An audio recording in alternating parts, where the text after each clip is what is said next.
Happy Friday, everyone, and thank you so much for being here with me. And a special thank you to the participants who join me live every Friday. We come together as a group to do a little bit of a chit chat and work through what's coming up globally so we can tune in to the whole and shift what's ready to be transmuted and get to the root to live fuller, healthier, and more free, so freer lives. So, welcome to my channel. I'm Monica, and this is Energy Medicine with Monica. So, get yourself nice and cozy as we hop right in. The first thing that's coming up is that there is a full moon today, and we've moved into the new year just a few days ago. Um, so there's a switch in energy from closing off a cycle of a 9 year. So 9 years of a chapter closed. So you can think back in retrospect what your theme for the last 9 years was. And we ended with the snake, which is also my Chinese astrological sign. So it was a really profound year for me of yin energy, feminine energy, of going into resting place, going deep within. So the feminine, the moon, is passive dynamic. So she is not lazy. It's not stagnant. It's passive. So it's not active energy like the masculine. So sitting here, I am passive, but I am very conscious. I am very awake. If someone hands me something, I'll have a moment of pause to be able to accept the thing that's being handed to me. Could you imagine if you're reaching for a cup of coffee, someone masculine is handing you a cup of coffee? That's the active principle. And the feminine is receiving. You can't be having your hand moving around all like that. You wouldn't be able to grab your coffee. It's passive dynamic. So the coffee, and then I reach my hand, and then I can hold it. So even this giving is the masculine principle, is the action oriented. So my hands are moving. This is my masculine moving my arms around. And intuition comes up from the feminine. And I get to speak from intuition. I'm speaking from intuition. So in today's work, we're highlighting a Cancer moon, a full moon. We're going to dump any kind of family history. So you can go back to your childhood. You can think about your parents, your grandparents, maybe even oh, I'm feeling such a cramping now in my uterus. Ooh, there's a burp. My whole lower intestines, my also a part of my small intestines just contracted inward. Oh, I feel like I'm being sucked in like this, and there's a burp coming up. So big energy is starting to rise, to move, to to transmute. So we're looking at eight chakra influence. Ah, that's affecting your feminine principle. Whew, that's affecting this, your feminine energy. I want to highlight here, just as a snippet, to say that masculine and feminine, whatever kind of body you are inhabiting, you have both within you, and they are sacred or divine of their own essence, their own energy. By itself, feminine and masculine is sacred. It's sacred. You don't need to add the divine in front of it. It's kind of redundant because the masculine and feminine are sacred of their own essence, of its own self. And I'm not talking about bodies, I'm talking about energy systems. And anything else is pathology. It's the pathological expression of what you think it is. So we're going to go through this eighth chakra influence from dumping family history on any kind of attitudes, beliefs, recipes, energy from which people live their lives, your ancestors live their lives in regard to feminine. what the feminine principle is. Wow. And it's affecting the gut. So leaky gut is coming up, malnutrition. So you can be eating a lot of food, and then if your small intestines is not working really well, you're gonna suffer some sort of malabsorption, so malnutrition. So if the gut lining is not nice and healthy, if those millevilli and those the pleura of the small intestines are not working well, then absorption is not going to happen. So we're working through any kind of nutritional deficiency here through the small intestines in relation to family history and their connotations that have been handed down from one generation to another. About the feminine principle. So feminine is passive dynamic. You can't receive anything if you're always in action. Yin energy. So the moon, fullness, life. Another part of the feminine principle is nurturing, is that intuition. It's also feminine can be chaotic. She's chaos. The big messy place is the feminine in action. And a little bit things of everywhere. It's feminine. It's messy. The masculine comes in with order. Oh my God, I'm going to make order of this chaos, supporting the feminine. So the masculine fully supports, as a structure, as an energy system, supports the feminine. There we go. So I'm bringing in eighth chakra influence to wherever it is through your own family history, ideas, concepts, assumptions, rules about the feminine principle and about intuition. And so so a common thing that's said is she's crazy. Make it make sense. It doesn't make any sense. You're crazy. You're crazy. So the masculine sees through the eyes of the feminine. The masculine takes action based on intuitive guidance. So if whether or not you're in a partnership with anyone, it doesn't matter. My masculine listens to the guidance of my feminine, and then I make a decision from there. My intuition guides me. My intuition guides me. Seeing beyond the scene, listening to those cues, the subtle movements of nature. That's all feminine. It's all feminine. Subtleness, not always. If you see a raging storm, that's also intuition comes in quite strong. She'll stop you in your tracks. It's up to you whether you listen to her cues. Now, it's important not to get mixed up with imaginations and long convoluted thoughts and saying that's my intuition. That's not intuitive. So that'll be up to you to clear up for yourself to do your own inner work. In this session, what we're doing is clearing the rules and recipes affecting the gut, which is where intuition, the lower three chakras, and the small intestines is discernment.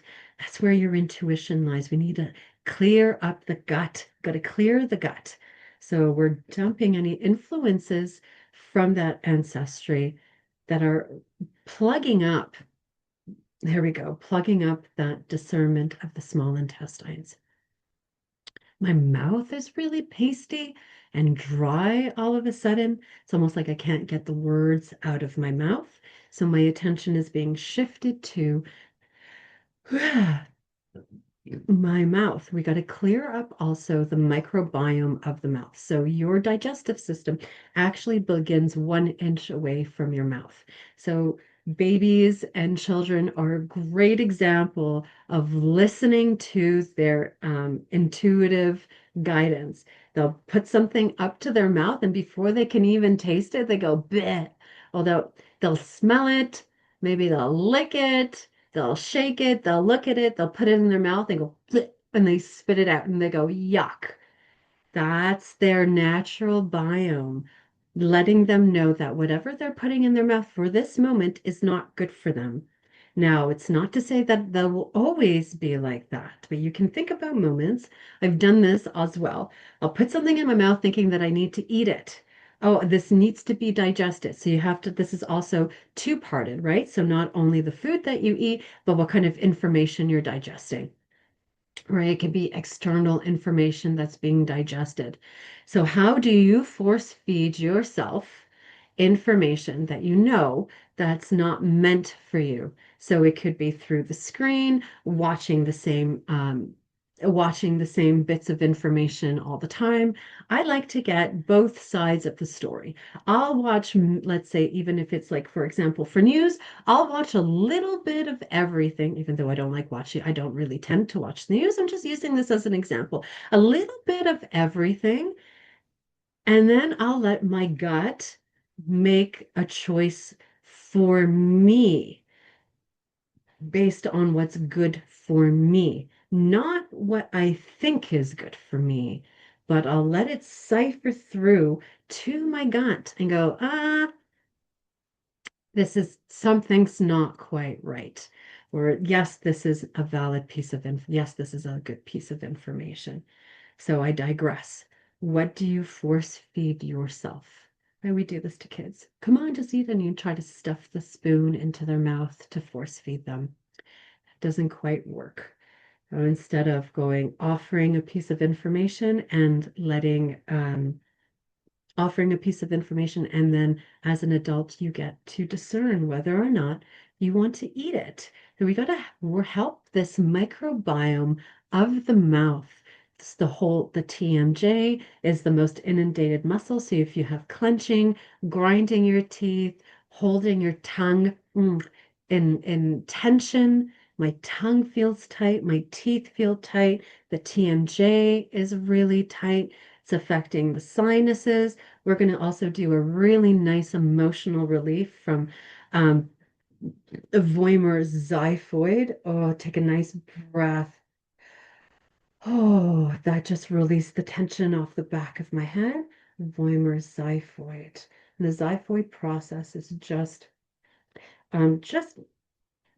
underneath it's just above the diaphragm, so hangs off of the sternum, the lower sternum. And there's the xiphoid process.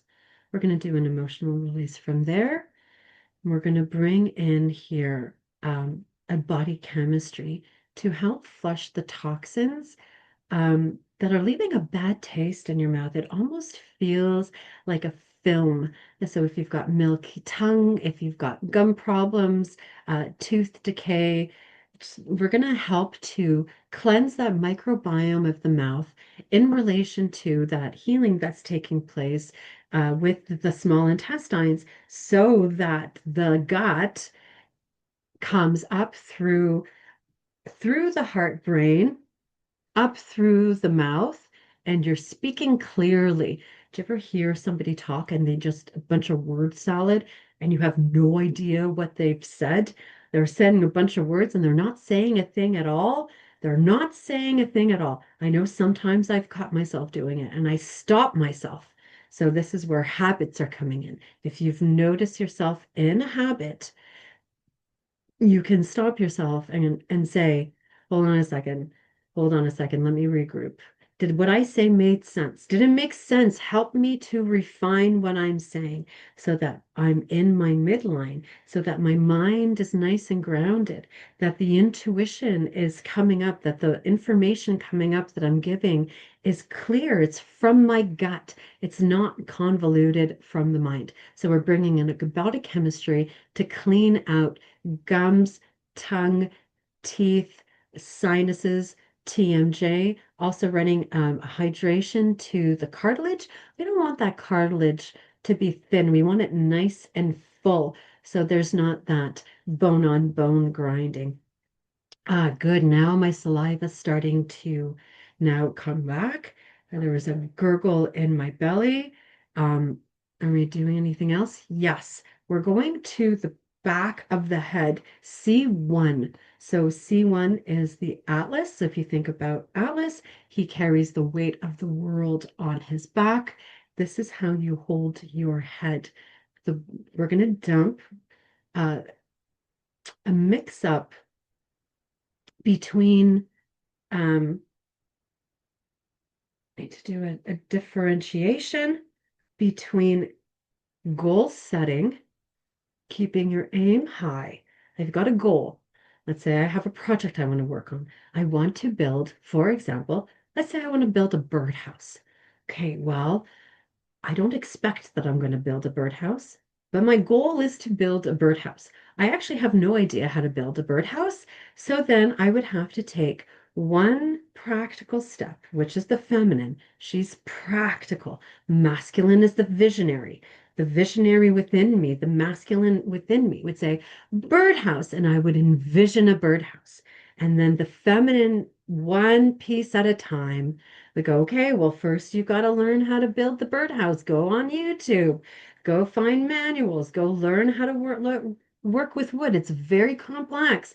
Then I would have to gather my tools and my wood and my glue, and I would make a lot of mistakes and glitches along the way.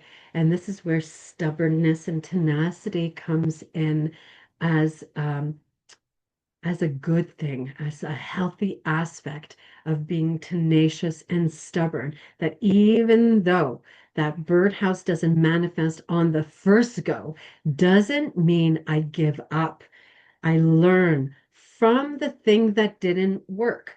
Okay, I can't use packing tape to hold glue to hold wood together. I need something else. So I've learned that packing tape cannot hold wood together, and then I move forward from that place. So transmuting experience into wisdom.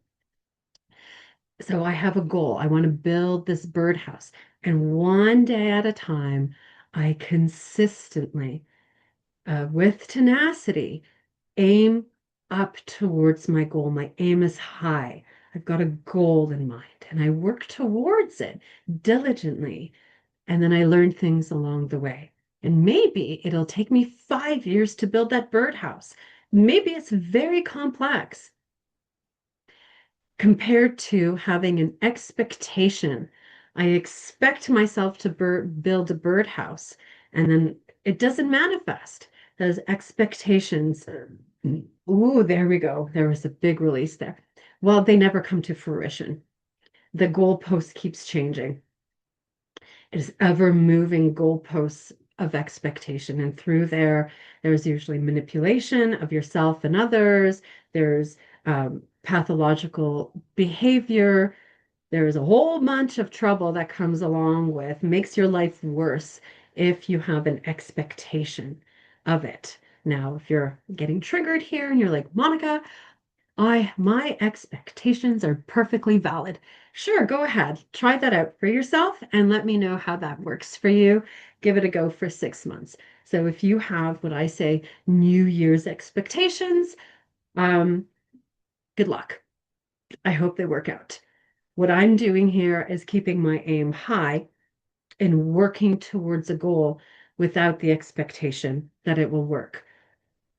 That opens up the door. It opens up. It opens up the universe. Possibility happens. So if I have an expectation, let's say I'm gonna get this birdhouse, and let's say I can't put it together, but I'm forcing myself to put it together, then that closes the door from receiving a gift from someone going, Hey, Monica, I got a birdhouse. Would you like it? And then there you go. There's my birdhouse. So with goal setting, the universe is wide open. Expectations, everything is closed off. So we're relieving that, we're working through this. We're bringing in the prefrontal cortex to work through that C1. So through the bone, through the tissues of the bone, the osteoblast, the osteoclast of C1, the blood, the marrow, the nerve. We're working through that C1 in relation to higher thinking of the prefrontal cortex and bringing in that gut discernment so that you can start to notice your habits, and to shift them for yourself through introspection, through asking questions. Oh, there was a nice breath. I've slowed down. I feel my eyes are clear, my head is nice and straight, my back's aligned. So I'm just saying what I'm experiencing from this work. You can see for yourself what's shifting within you. And this feels like a really nice place to land.